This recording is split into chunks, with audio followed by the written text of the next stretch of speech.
here.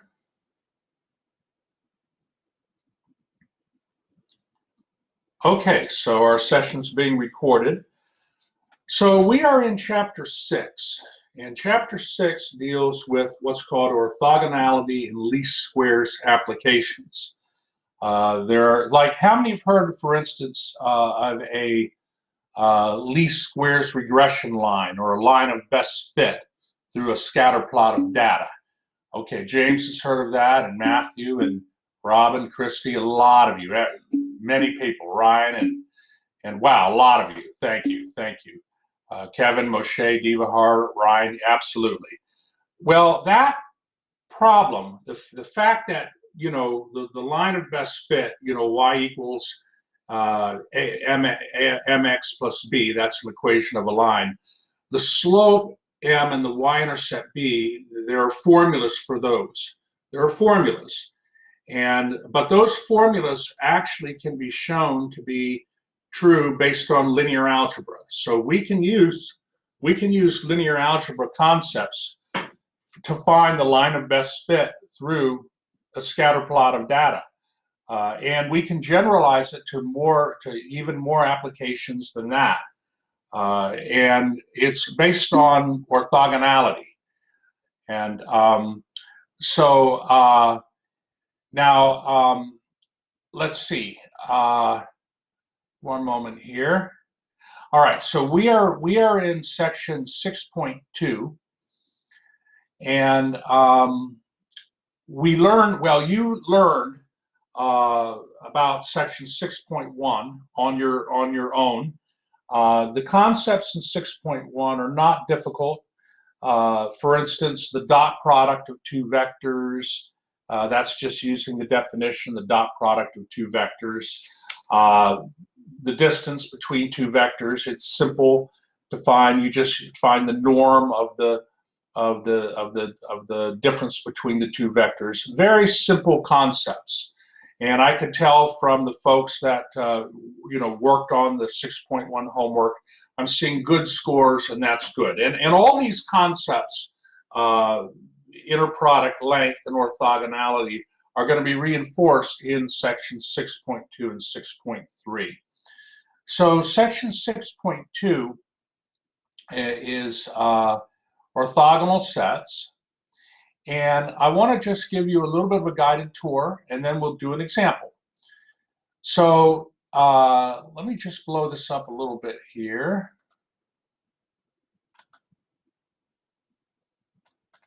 So a set of vectors is an orthogonal set.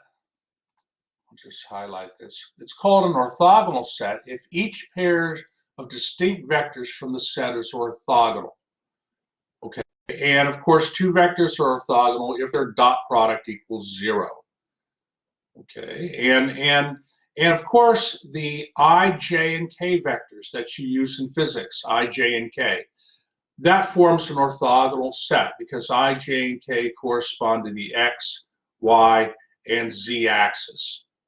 Okay, and of course, there are many orthogonal sets of vectors. Here in example 1 is another set of orthogonal vectors in three-dimensional space. If you define U1 equal to 3, 1, 1, and U2 equal to negative 1, 2, 1, and U3 equal to negative a half, negative 2, 7 halves, then the dot product of all the, well, they want you to show that that set of vectors is an orthogonal set. And notice that they have that set of vectors pictured in figure 1 here. So all you need to do is show that the dot products of all combinations of vectors equal 0. And therefore every vector is perpendicular to the other two vectors in the set. And so you have an orthogonal set. Okay, are there any questions on that?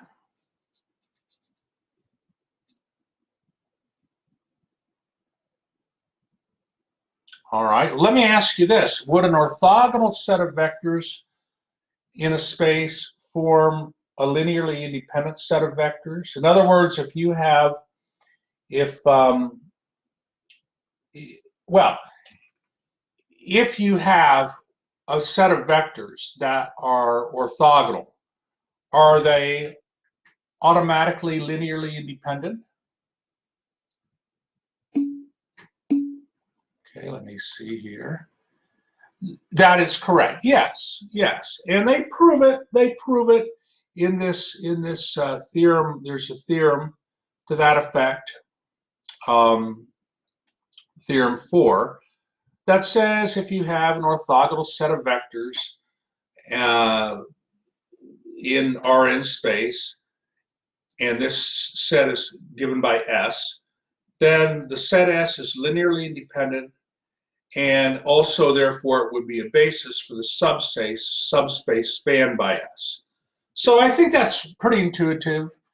You know, there's no way two orthogonal vectors can be, you know, linearly independent or linearly dependent, right? And what we're going to be interested now in section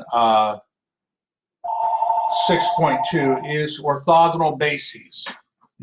One moment. Thanks, Kurt. Just let Alan know I'm teaching. Thanks, Kurt.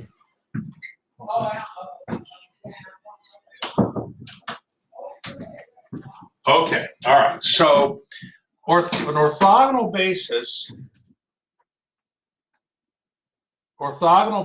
for subspace W is a basis that's an orthogonal set. And we are very interested in orthogonal bases. You've seen a lot of bases for spaces. You know, a space can have, or subspace can have, you know, an infinite number of bases. But we're interested in orthogonal bases in section 6.2 because they have very nice properties. And here's one of the properties in theorem 5. Okay, so here in theorem 5, let's suppose you had an orthogonal basis for subspace W of Rn. Well, for every vector y in the subspace, the weights in the linear combination are given by this formula Cj. Now, you know, let's see if we can make sense of this. If you have a basis for a subspace, that means that any vector in that subspace can be written as a linear combination of those basis vectors. And what we've had to do in the past is, if we had, and you saw this on the exam, right? If you have a set of basis vectors and you want to write some other vector in the space, in that subspace, as a linear combination of those basis vectors, you would solve a system of equations based on a vector equation. So this y here, this y equals C1 times U1 plus C2 times U2 plus all the way up to CP times UP. That vector, the constants, the coefficients C1, C2, all the way up to CP, we could solve that by solving the vector equation. And the vector equation yields an augmented, well, it yields an augmented matrix, which is a system of linear equations. And you could solve that using row operations. But if you have, and that's a general approach that works for all bases. However, if you have an orthogonal basis, the coefficients C1 up to CP, you don't need to solve a system of equations to find those coefficients. You have formulas. You can use the formulas that the coefficient Cj is equal to the dot product of y with the vector uj divided by the dot product of uj. So this is kind of cool, right? It's kind of cool if you can derive formulas for your coefficients. Now they give a proof here. They give a proof, and they're saying here, let the dot product of y and u1 be, well, the dot product of y and u1 would be the dot product of y and u1. Okay, and they're showing that that equals C1 times u times the dot product of u1 and u1. And what I'd like to do, I'd like to show this in the. How many of you would like to see a nice little example of this in the whiteboard? Okay, Solomon would like to. Very good, Sega, Kevin, Christy. All right, wonderful, wonderful. So let me do that. We'll come back to this. All right, and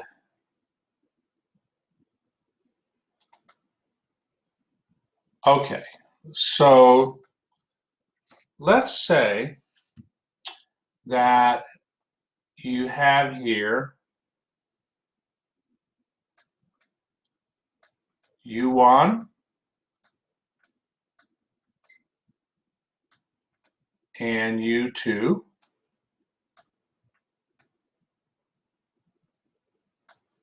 And it's an orthogonal set.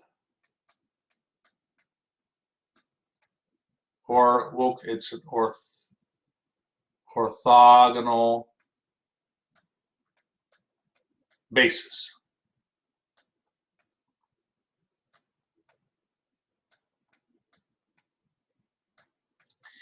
And you want to write y, the vector y, as C1 times U1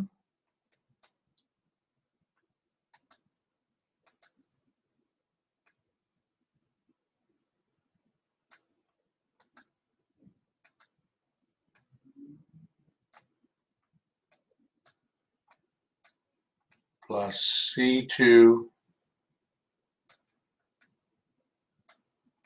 times U2. All right, and what I'm going to do is I'm going to prove the formula for C1. So what I'm doing is just a little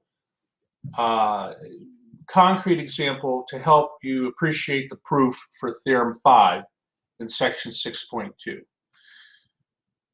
So we're going to take the dot product of the vector y and u1. Okay, and so that would be C1 u1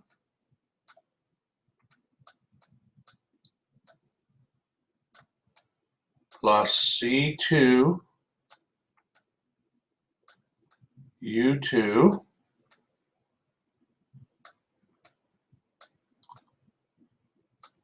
dotted with u1.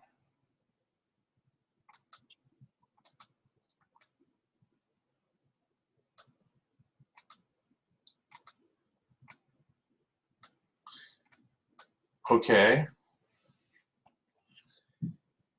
Now, dot products you learned are distributive.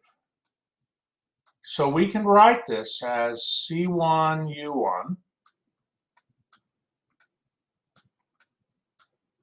I mean, the way dot products are defined, the dot product of C1 U1 plus C2 U2 dot U1 would equal C1 U1 dot U1 plus C2 times U2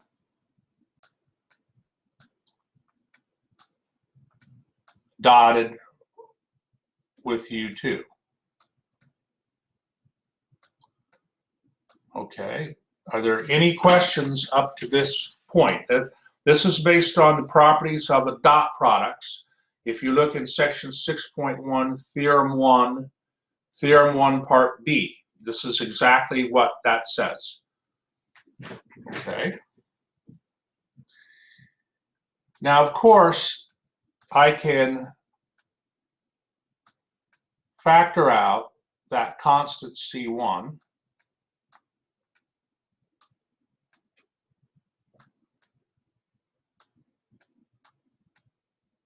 from the first part of the expression, and I can factor out that constant C2 from the second. There's an error here. Hold on. Wait. Oh, this should be U1 here. Hold on. Let me see. Somebody probably caught that. Thank you, Solomon. Yep. Thank you. Yeah, that's C1 there, or U1. Okay.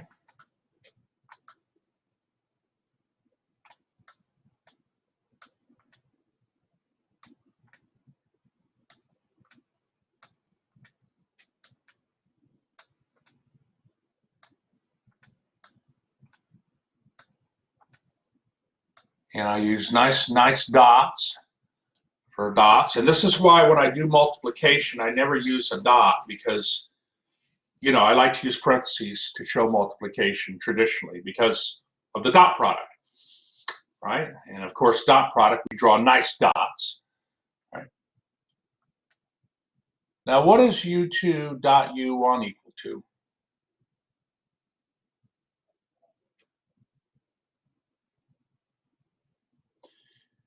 U1 and U2, right? Those, I mean, I had it written up here, but I'll write it a little more nicely.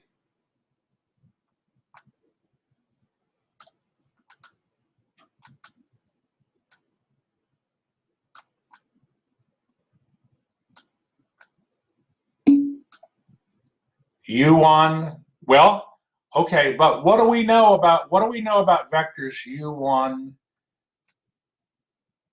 and U2?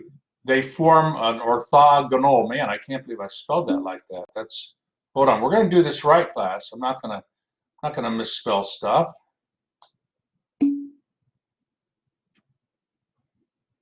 Hold on, I'm not going to misspell stuff here. U1 and U2 form an orthogonal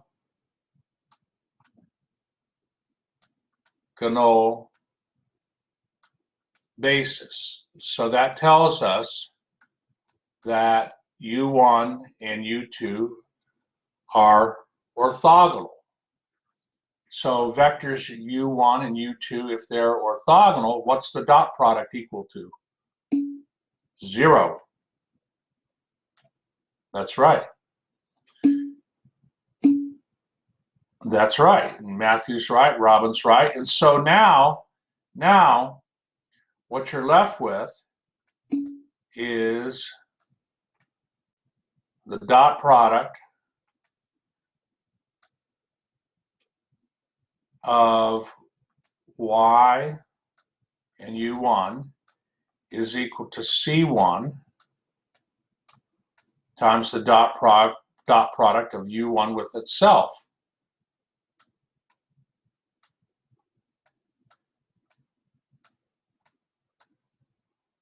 Okay, so from there, you see that Y dot U1,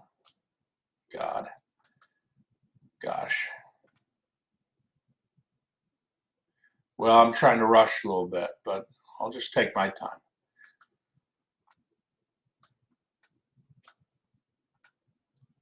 It's readable. Y dot U1 divided by U1 dot U1 then would have to equal C1, right?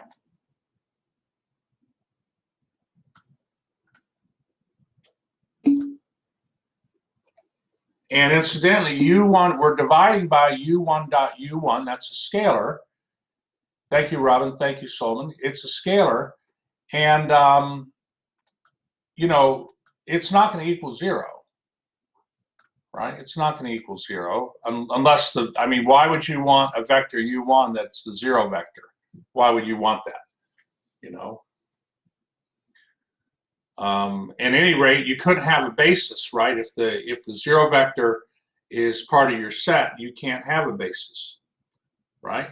So, okay, so are we okay on how we derive C1? And we could do the same thing and derive the coefficient C2, but instead of taking the dot product of y and u1, we would take the dot product of y and u2. And you would find that C2, that coefficient, would equal the dot product, it would equal the y dot u2 divided by u2 dot u2. Okay, are there any questions on that? I'll go ahead and go back to the book if we're good. So far, so good. All right, Sega, very good.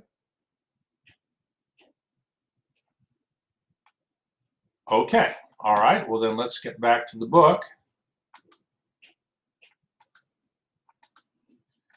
So now this theorem 5 makes sense. These coefficients here, let me just remove a few things here.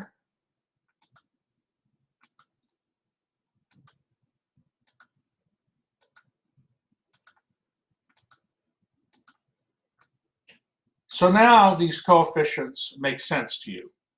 They make sense. And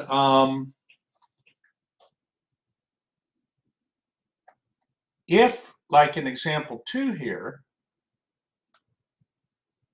okay, you had a vector y, and the vector y lives in R3, and the set S is an orthogonal basis for R3. So we know the vector y can be written as a linear combination of the vectors in basis S. But to find that, all you do is you write y this way. Well, actually, hold on. So the vector y is equal to C1 times U1. C1, that coefficient is defined this way. Only because you have an orthogonal basis does this work. Second coefficient is y dot u2 over u2 dot u2. That's the coefficient of u2. And the third coefficient is y dot u3, C3, is y dot u3 over u3 dot u3. Okay. Notice how easy it is to compute the weights needed to build y from an orthogonal basis. If the basis were not orthogonal, it would be necessary to solve a system of linear equations in order to find the weights, as in chapter 1. Okay. Are there any questions on that?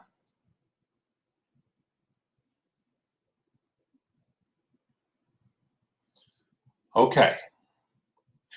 Now, what I'd like to do actually is go to,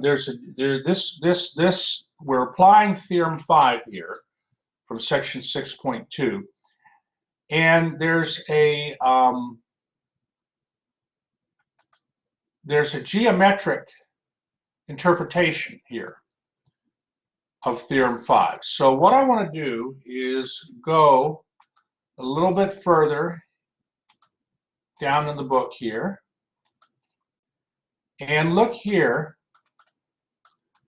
at this geometric interpretation of theorem 5. So we'll just look at the case in which our space is r squared, and it's the span of u1 and u2 where u1 and u2 is orthogonal. Based on Theorem 5, the vector y, any vector y in r squared, can be written as a linear combination of the vectors u1 and u2, where the coefficients are determined as you see here. But geometrically speaking, based on this figure 4 here, we can think of the vector y as a sum of two projections. Okay, now what is a projection? It comes a little earlier in the section, but I think you'll understand projection nicely based on this geometric picture here. So the vector y, if you were to take this vector y and project it on to the vector u2, then this y2 hat, the y2 hat, okay, in blue here, would be the projection of the vector y onto u2. How many maybe have taken calculus 3 and have seen projections of vectors onto vectors? How many have seen that? Divahar's seen that. Okay. And incidentally, I'm teaching calculus 3 next semester, Math 280. It'll be a night class. If anybody's interested in taking it with me, I am teaching it. All right. So you can write the vector y. Do we agree, based on the picture here, that you can write the vector y as the sum of this y1 hat? It has the little hat symbol above it. The vector y can be written as y1 hat plus y2 hat. Are we in agreement on that? That the vector y can be written as y1 hat plus y2 hat. All right. So Christy, Sega, Divahar agree. All right. Well, isn't y2 hat the projection of y onto that vector u2? In other words, let me show you what I mean by that. Let me show you what I mean by that. Hold on.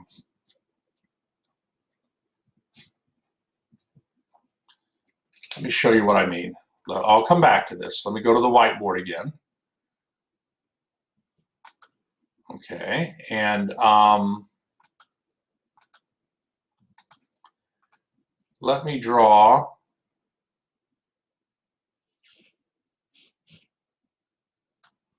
a vector here.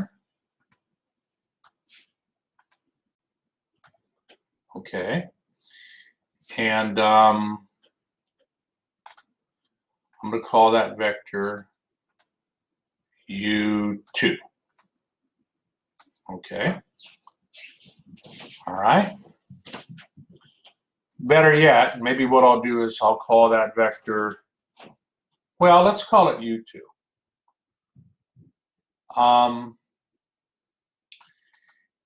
And let me draw another vector here.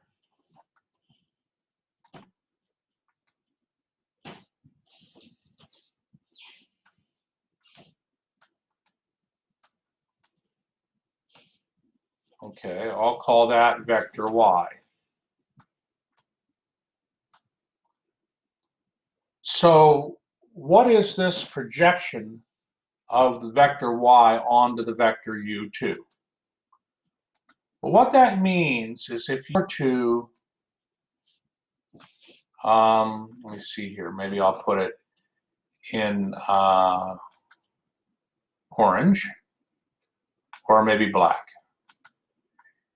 If you were to drop a perpendicular down here. And actually, well, that's okay. That's okay. One moment. I might have a way to, hold on. I have an idea. Watch how resourceful Dr. Judy is going to be here. I'm going to drop a perpendicular down here. And this is a right angle, clearly. Why won't that draw that good? Okay.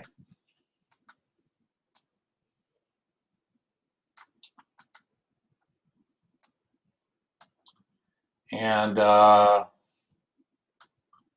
so dashed line.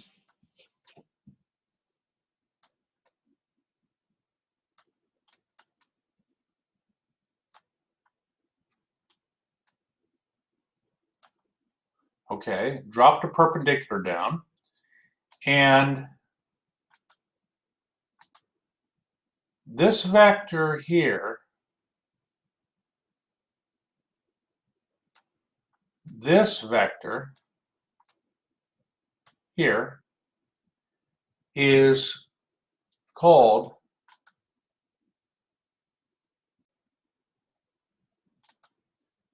this vector here, the orange vector, we denote as y hat. And we'll call it y2 hat in this case. And what that is, it's the projection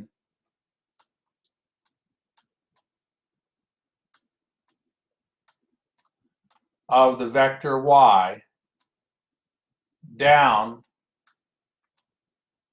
onto the span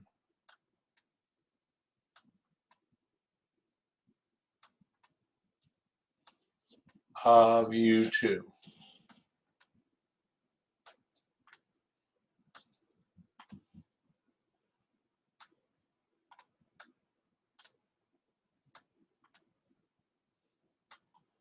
That's what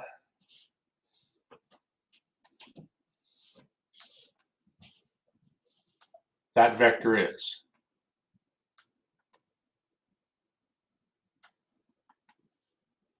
Making it nice and, well, trying to make it, delineate it well.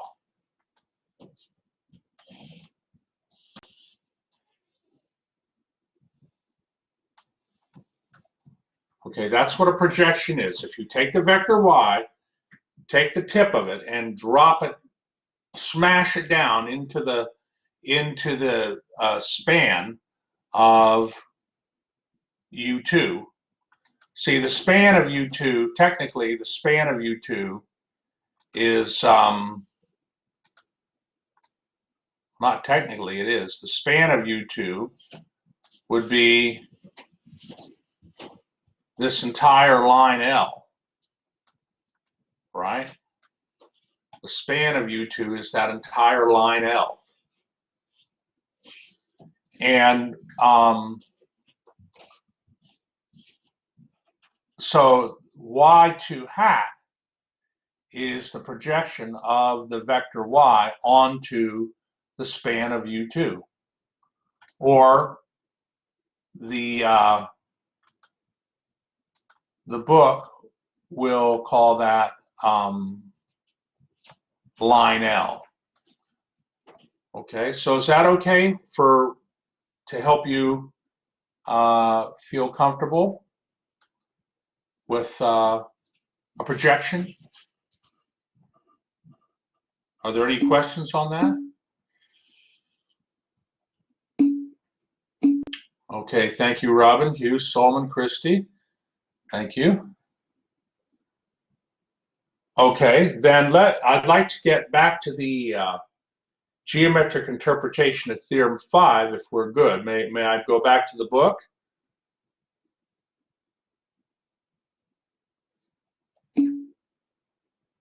Okay. Okay, then let me go back to the book. And of course, this is in the recording, It's the beauty of a recording. They're nice. Okay, so now we've drawn y2 hat, which is the projection of the vector y. You notice the vector y, they're dropping a perpendicular down onto the u2 vector. And y1 hat, that's formed by dropping a perpendicular down from the vector y onto the u1 vector. Do you see that y, the vector y, is equal to the sum of these two projections, y1 hat and y2 hat? In other words, the vector y can be decomposed as the sum of the two projections.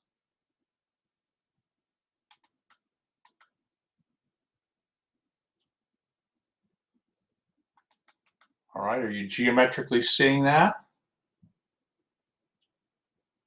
Are there any questions on that? All right, Christine, Robin are good, but of course, anybody else? Maisha, are you comfortable with that? Okay, thank you, Maisha. He's good. Hey, well, I remembered. Thank you, Maisha. But I appreciate the reminder. Okay, so now the geometry is important here, but also there's something else very important. Notice above here, the vector y. The vector y is written as the sum of two vectors. This first vector here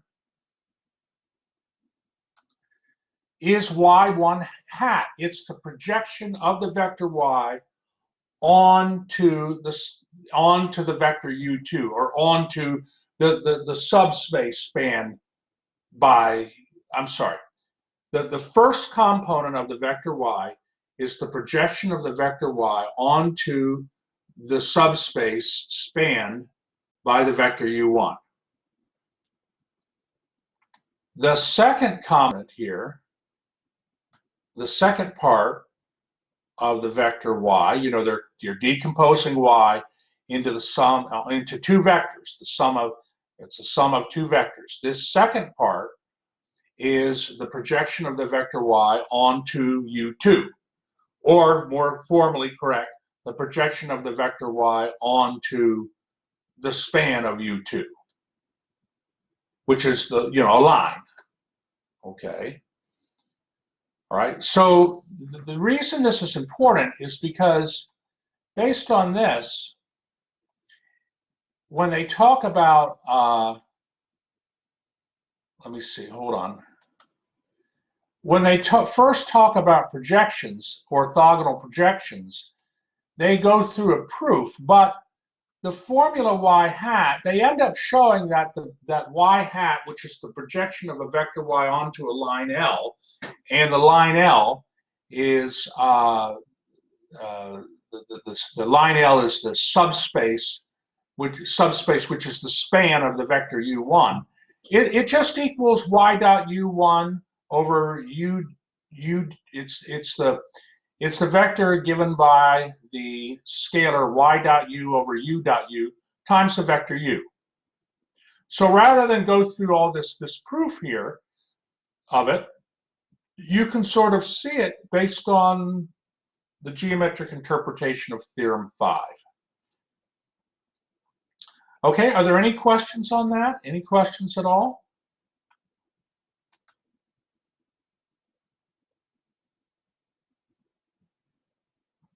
And this is all, by the way, the scenario in Figure 2. Well, that's just, we're looking at vectors and projecting them onto spaces. But I want to just, all right, so let me stop there and let's get to the example that I wanted to do.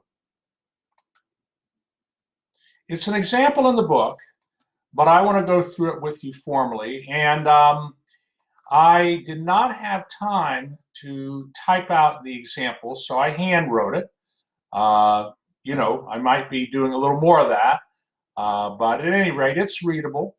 And let me give you time to copy that down, okay? This example for section 6.2, orthogonal sets.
Okay, so we have two vectors, a vector y and a vector u, and we want to find the orthogonal projection of y onto u. And then we want to write the vector y as the sum of two orthogonal vectors, one in the span of u and one orthogonal to u. Okay, so, well, let's think here for a moment.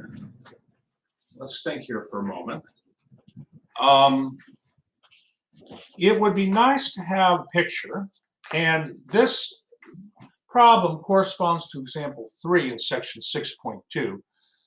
Let me show you a picture to give you just a feel for what they're doing here. Okay, so here in the picture, the vector y is 7, 6, so that's, you know, that makes sense. That looks about to be like 7, that's exactly 7, 6, that coordinate. And the vector u is 4, 2. Okay. And what they've done is the span of that single vector, the span of the single vector, of course, is going to be this line. It's going to be this line here. That's your line L, which is the span of U. And the orthogonal projection of the vector y onto U is the y hat, right here, that vector.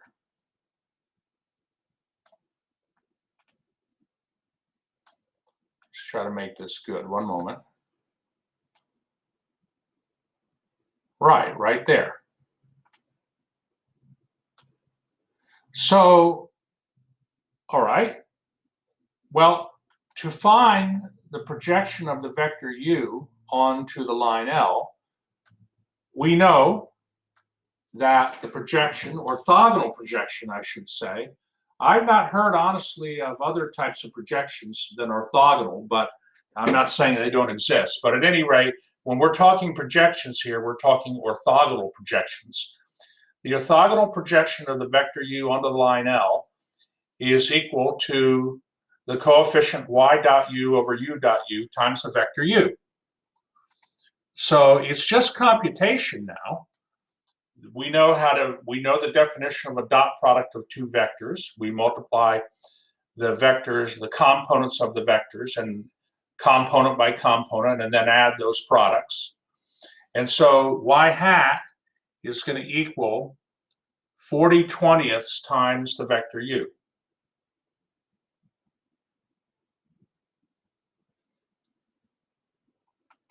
Okay. Let me know if you have any questions.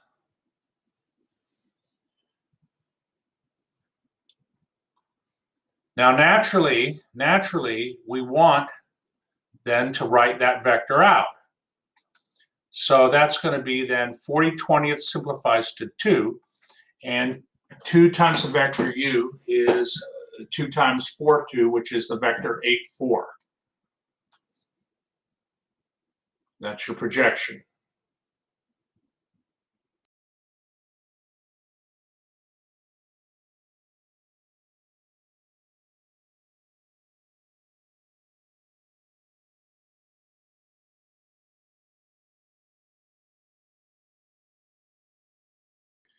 And we can see, based on the picture, the vector 8, 4. Well, first, are there any questions up to this part here?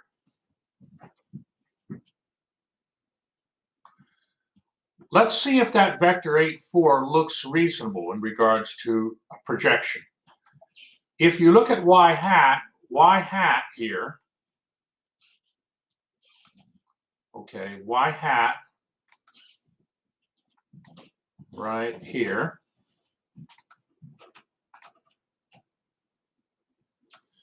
its coordinate does look to be 8, 4. So now you have a geometric field for the orthogonal projection of y onto a line L. Well, the line L goes through the origin. What's next, of course, is we want to write the vector y as the sum of two orthogonal vectors, one in the span of u and one orthogonal to u. So now what we want to do is we want to write the vector y as the sum of the projection vector there and this vector here, right? Because the red vector, which is y hat, and the blue vector, they're orthogonal. The question is, how would we find that blue vector y? You know, how would we find that vector? How would we find it?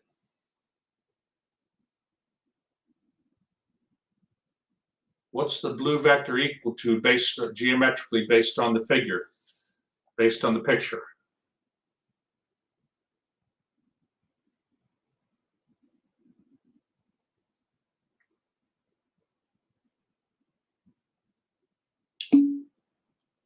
That's right, Robin. Y minus y hat. Y minus y hat. That is, it's just taking the vector y and adding negative y hat, and that will get you the vector, that blue vector, tip to tail addition for vectors. So, okay. Then y minus y hat equals negative 1, 2. And so the vector y, which was 7, 6, I'll decompose it into the projection vector and a vector orthogonal to the projection vector. Okay.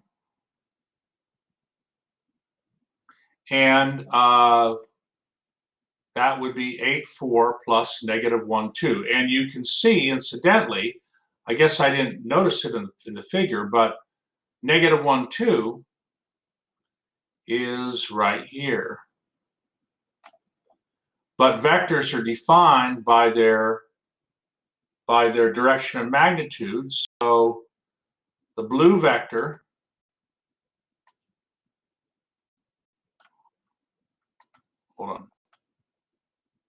the blue vector here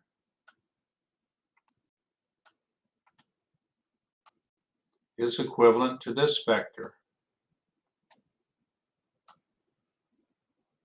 right? Because vectors are defined by their direction of magnitude.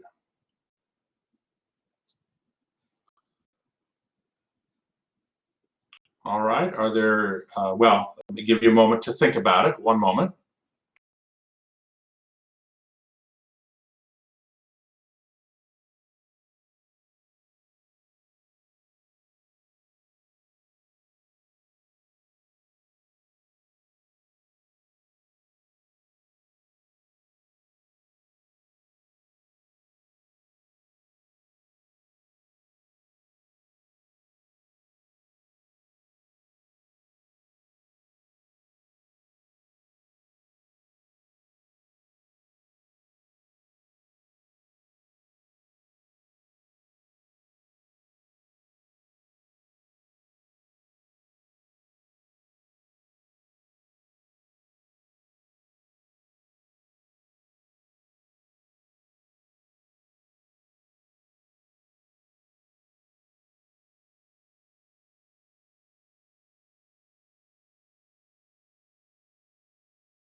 All right, are there any questions at all on this particular example? If not, we will move on.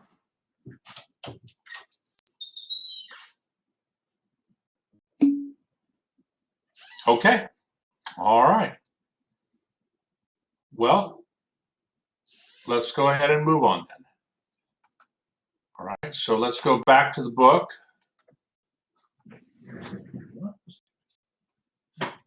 Go back to the book here. Let's see.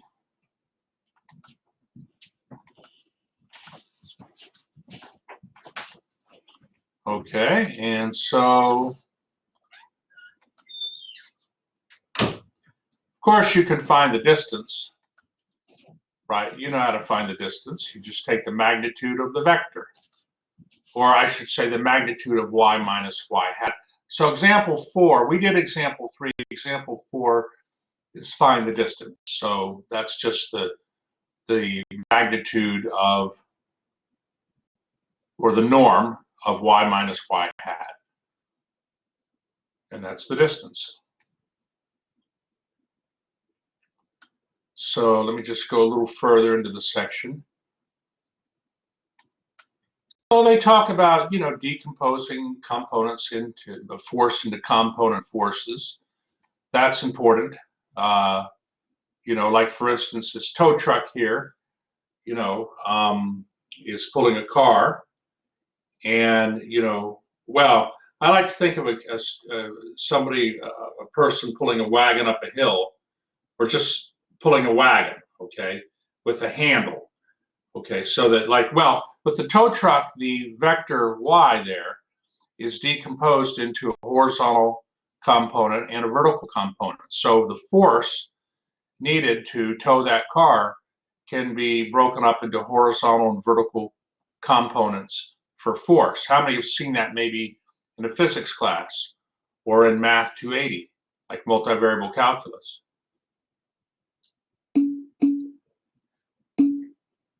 Okay, physics, Christy, Devihar, Matthew, Sullivan, you've seen it in both. And so, it's important to understand this. The book goes into a little more detail in regards to something called orthonormal sets. Okay, this is something that's important. What is an orthonormal set? Well, an orthonormal set is a set of vectors that are, it's a set of orthogonal vectors that have unit length,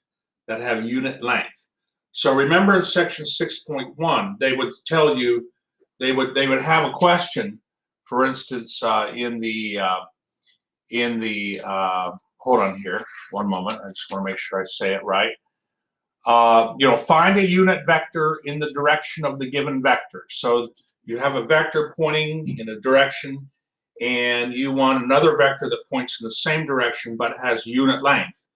Well, one reason that's important is that there are multiple reasons, but if you want an orthonormal set. So like for instance, what they've done here is they have three vectors, v1, v2, and v3, that are shown to be orthogonal, but also the lengths of each of those vectors is 1.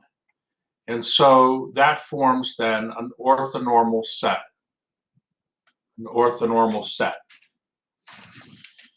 Okay, and that's going to be very important for upcoming work that we're going to look at.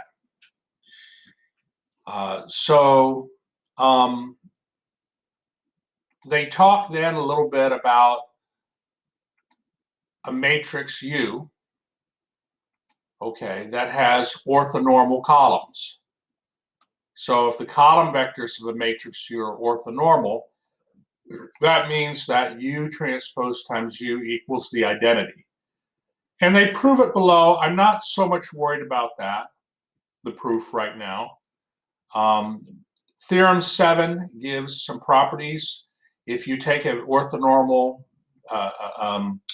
a matrix U with orthonormal columns, and you were to look at the norm, let me just hold on here. I want to make sure I'm using, there's different terminologies that books use. This book uses norm instead of magnitude.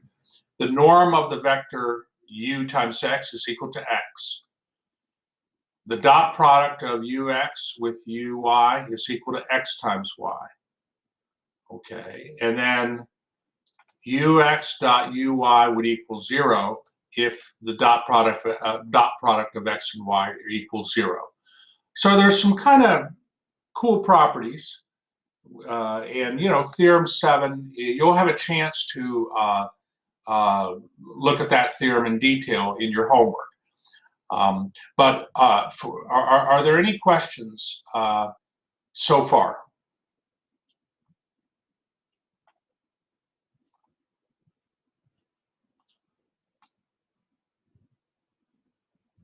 Okay, well, let me stop the recording.